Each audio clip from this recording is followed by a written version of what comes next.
जेवण करायचा कंटाळा आला असेल किंवा काहीतरी झटपट असं बनवायचं असेल तर या पद्धतीने अगदी 10 मिनिटातच अंडा राईस एकदा नक्की करून बघा. खूप मस्त असा चवीला लागतो.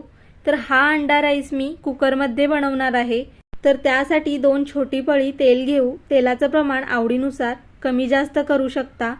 तेल गरम झाल्यानंतर यामध्ये बारीक चिरलेला कांदा घालू.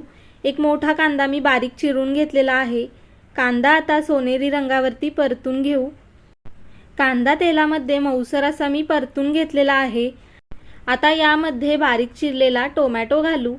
टोमॅटो एक मीडियम आकाराचा बारीक असा चिरून घेतलेला आहे आणि कांद्यासोबत थोडा टोमॅटो परतून घेऊ.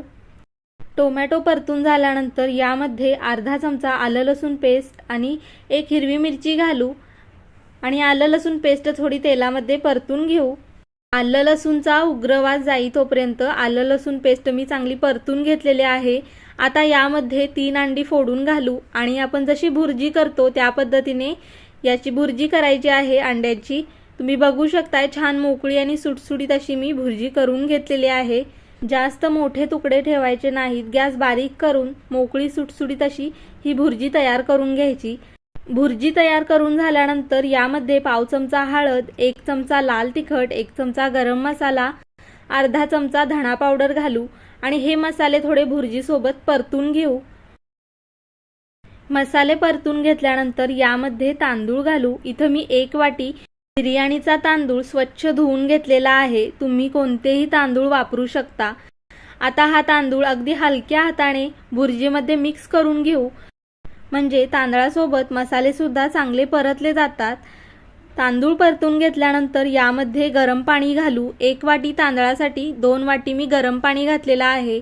त्याचबरोबर चवीनुसार मीठ घालू आणि मिक्स करून घेऊ. गरम पाणी घाला म्हणजे भात झटपट असा तयार होतो. तांदूळ घातल्यानंतर पाण्याला आता उकळी आलेली आहे. गॅस मीडियम करून कुकरचं झाकण लावू आणि मीडियम गॅसवरती कुकरच्या 2 शिट्ट्या करून घेऊ. कुकरच्या 2 शिट्ट्या करून घेतल्यानंतर कुकर मी पूर्ण थंड करून घेतलेला आहे आणि थोड्या वेळानंतर तुम्ही बघू शकताय झटपट असा अंडा राईस तयार झालेला आहे.